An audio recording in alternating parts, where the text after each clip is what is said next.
you.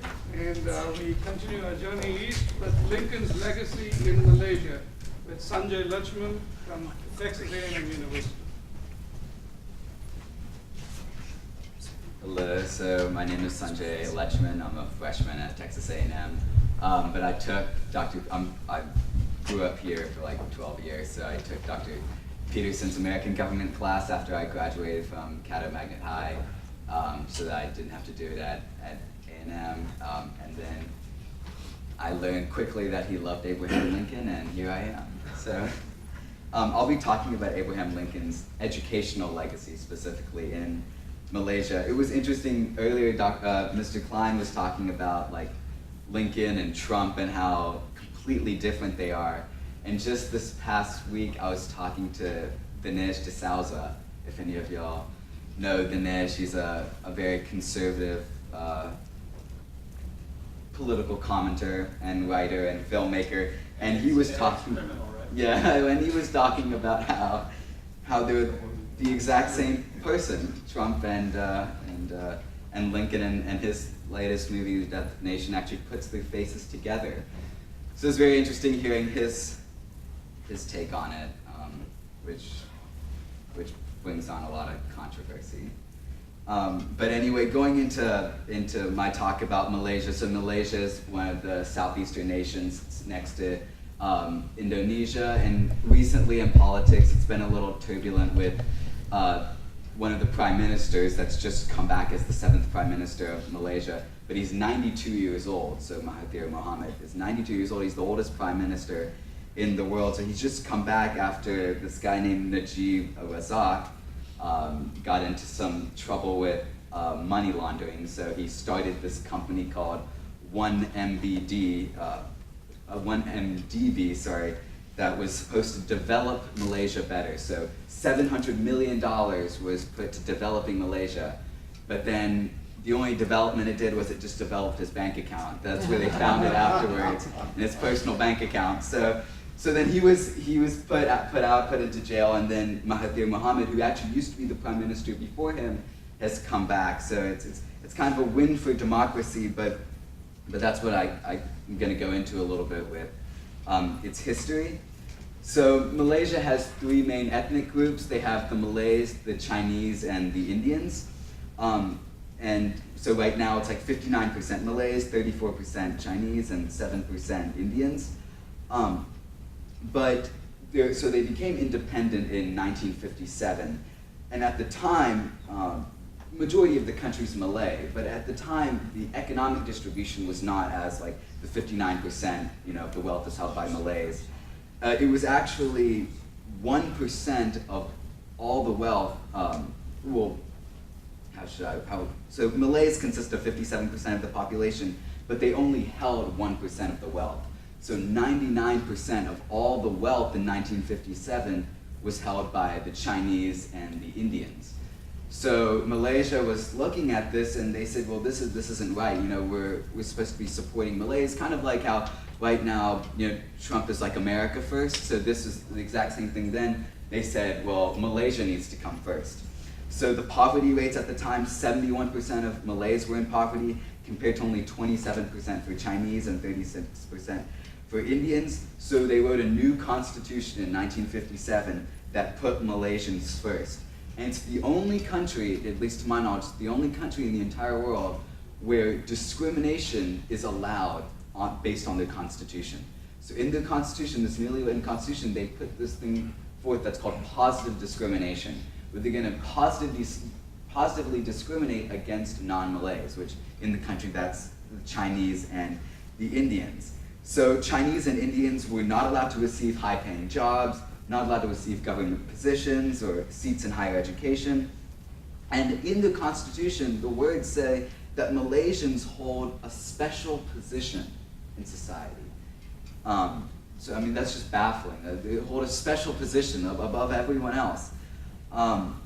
In terms of education, there was this thing called the Razak Report that made clear that one of the fundamental requirements of educational policy in Malaysia is to orient all schools to Malay and outlook. So they just basically want to close off their country and just like kind of kick everyone out that wasn't Malay, and make that economic distribution, that wealth distribution, more equal instead of just 1% of the wealth being held by Malays, while 57% of the population is Malay. So this, of course, negatively affected, hundreds of thousands of people, including my own dad. So my dad, who's a physician here in Shreveport, so we're Indian, but he was born and he grew up in Malaysia. So he was born in 1959. Well, this was all happening in 1957 and going on forward. So my dad went to elementary school, middle school, and he started high school in Malaysia. But then as he was in high school, he was like 16 years old and he was trying to get a job.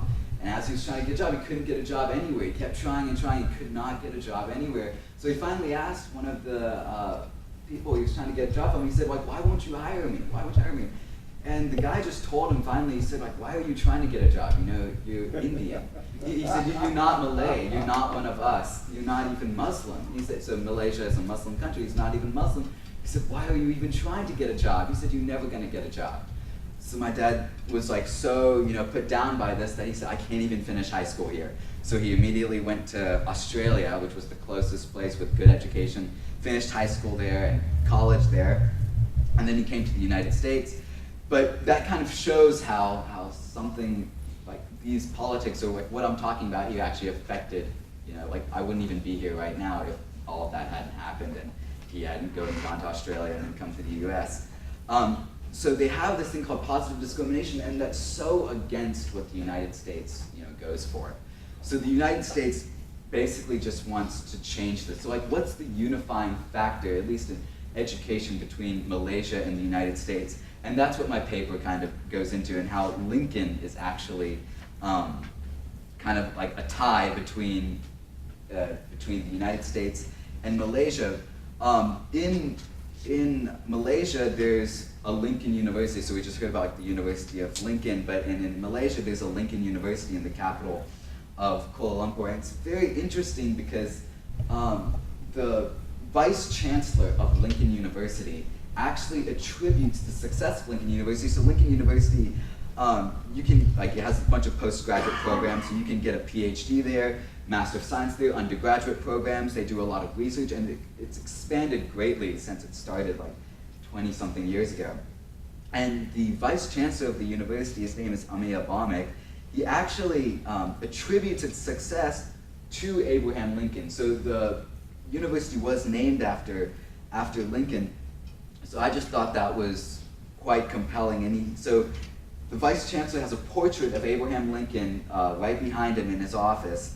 And he says that Abraham Lincoln was someone who really believed in education and it had to be accessible for all. And we've heard so much about the land grant act of 1862, and even I go to Texas A&M, which is a perfect example of being a product of the Land Grant Act.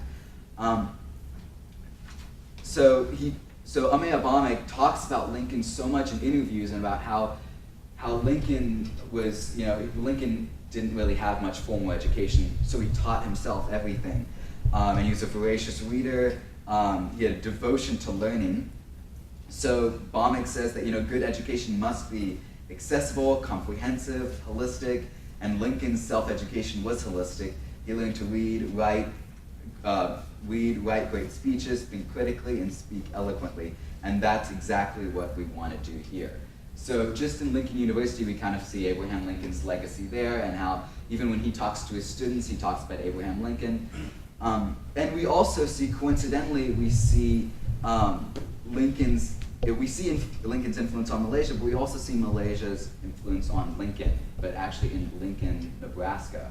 So Lincoln, Nebraska is a city that was named after Abraham Lincoln, and the flagship school of the University of Nebraska is in Lincoln, Nebraska. And interestingly, Malaysians hold the second largest international population in the school, just being beaten by the Chinese. So I thought that was kind of interesting.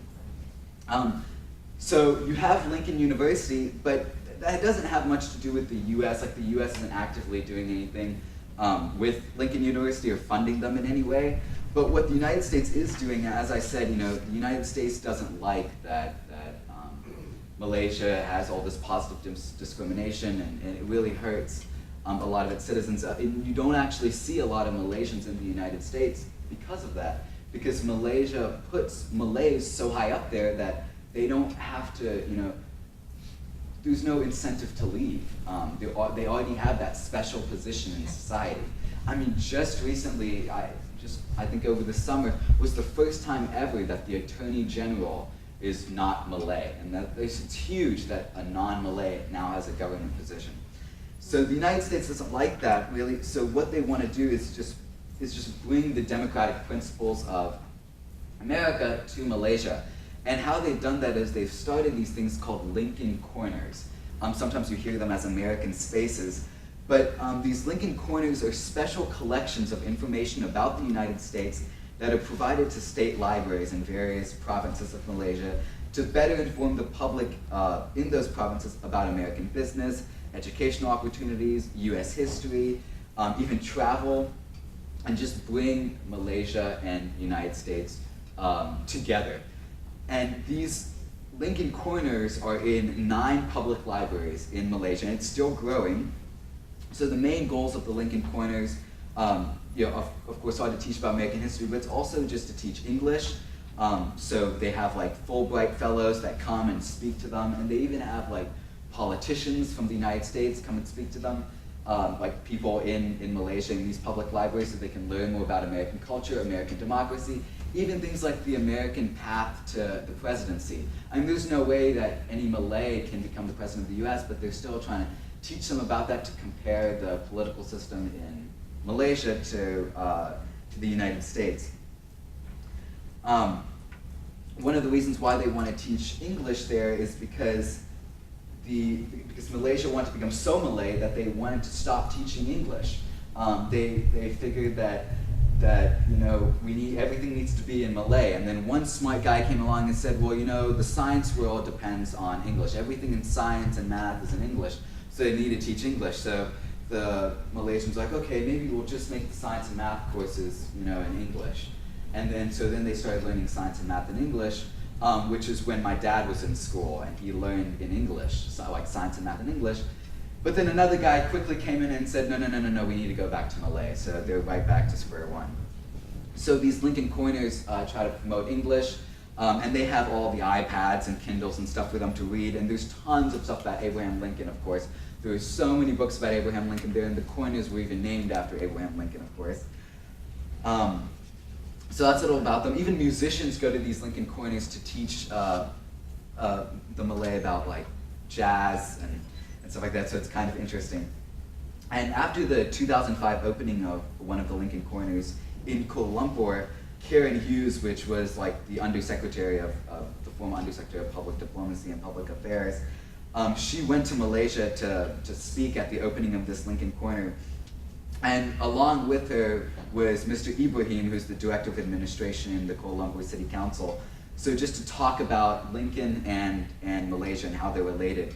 And Mr. Ibrahim started the ceremony with saying that one should be fascinated by the enthusiasm and efforts of the former President Abraham Lincoln in his searching for education, and how his reading habit had enabled him to change his life and that of others as well. We hope the people of Kuala Lumpur will incorporate Lincoln's spirit in their journey to fulfilling their quest for knowledge. So it's kind of putting Abraham Lincoln here as like the meeting point of bringing together Malaysians and Americans, so that Americans can show Malaysians how they need to read about the ways of Americans, so that there can be more like democratic policies that come about the country.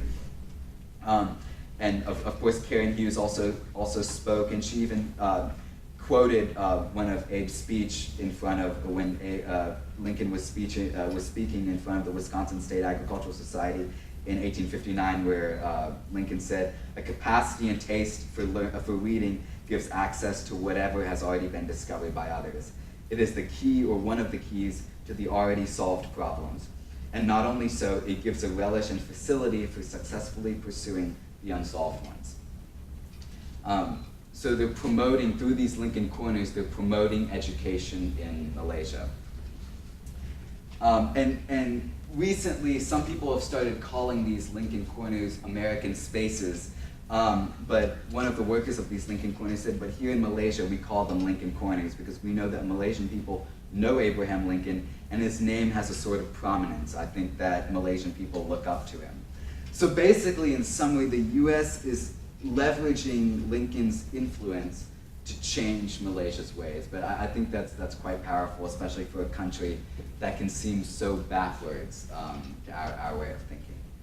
So I hope that gives you all a little summary of how Lincoln is represented in Malaysia and how that hopefully these Lincoln Corners and stuff will bring more democratic and diplomatic ways to Malaysia. So thank you so much. I have one request. I was trying to tell my parents that people really can be excited about history, and they doubted that. So I'm gonna have to take a picture, and all have to smile. Oh my God. Okay, 1, 2, 3. So I'll show them that everyone was so excited. Thank you so much. Thank you. So, luckily we have some time for questions for the panel, so please go ahead and. I just have a real quick one for Sanjay. Sure. I taught at LSU University in Japan in English and a master's program, and one of my students was Chinese ethnicity from Malaysia. And so that's why he was there because he was pretty much shut out of going to higher education in Malaysia. It's possible, but the Chinese are very smart in Malaysia. They started their own. They do a bunch of stuff that's private. So they started their own schools to just teach Chinese. So they kind of separated themselves actually from the Malays that realized that they were being discriminated against. Also, another thing that the Chinese did in Malaysia was they started all their own companies, and I said that they couldn't lead head positions in the company. So they just have to name the CEO as some random Malay guy, but then they ran the entire company. So the Chinese were still successful in Malaysia despite all this going on, but of course there's still a lot of immigration out.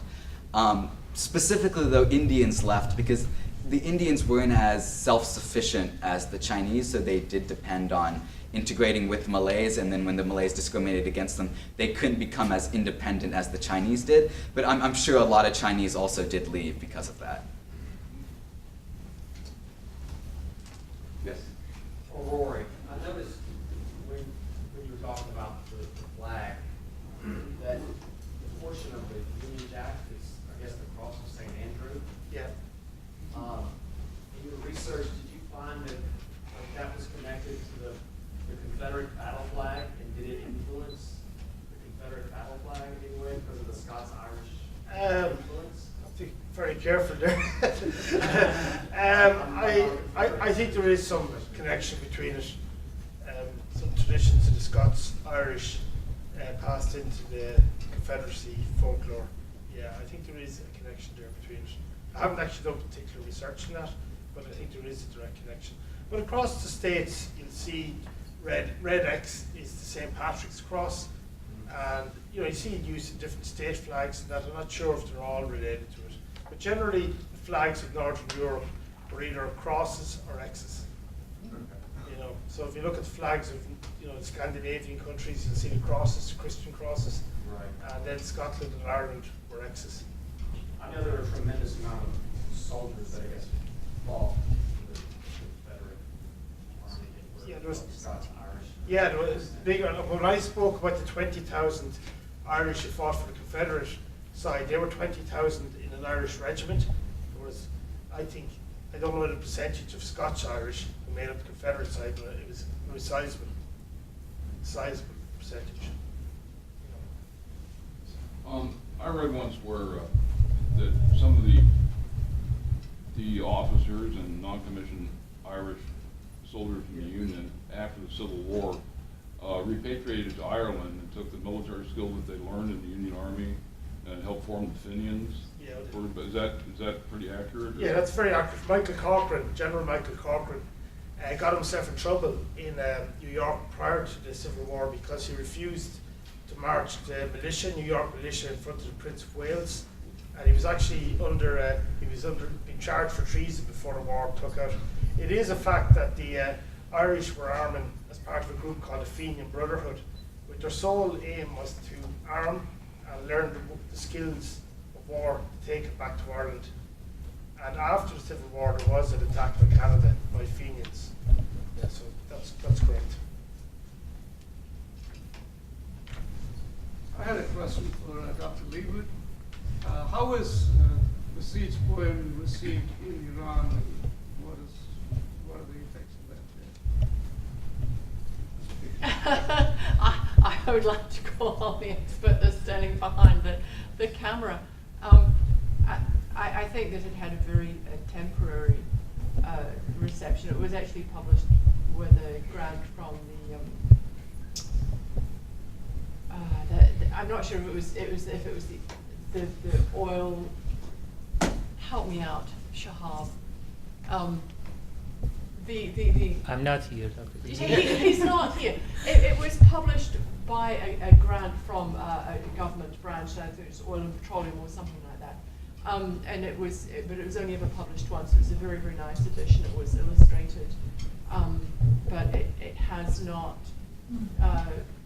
maintained any real currency. And interestingly, when I was doing some research before the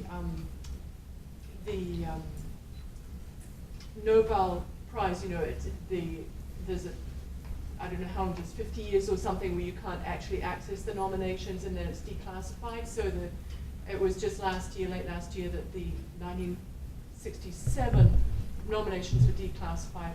Until that point, we just had the letters, the transcript of the letters. And I'm trying to find out a bit more about Basij. I had sent some queries to a very well-known British Iranian historian who'd never heard of him, and who sent my request on to 2 others, and the responses came back as utterly ludicrous that this work would ever have been considered for a Nobel nomination. It's second-rate, it's lowbrow, it's like really bashing it. And I think the issue was there that there was no appreciation for the political commentary that the work was making. So other than that, I can't really comment on its sort of ongoing status in Iran. Other questions? I have Yeah. a question for Sanjay. Oh, sure. So do Malaysians just instinctually head for universities named after Abraham Lincoln? Because you said they're the second largest population in the university in Lincoln, Nebraska. I think it was a coincidence. Okay, yeah, right. because they're offered. It's just the University of Lincoln offers. Nebraska and Lincoln offers a lot of scholarships to international students. Okay. It just so happened that the international students that got there were from Malaysia. So I just found that. I thought that was quite coincidental, but I'm not sure if there's an exact So correlation. it's not a global phenomenon. I'm not sure if the students were like, yes, Lincoln, yes, that's the place to be. But I'm sure that would be a dream that you could think of. I guess that's what they did. Yeah. Okay.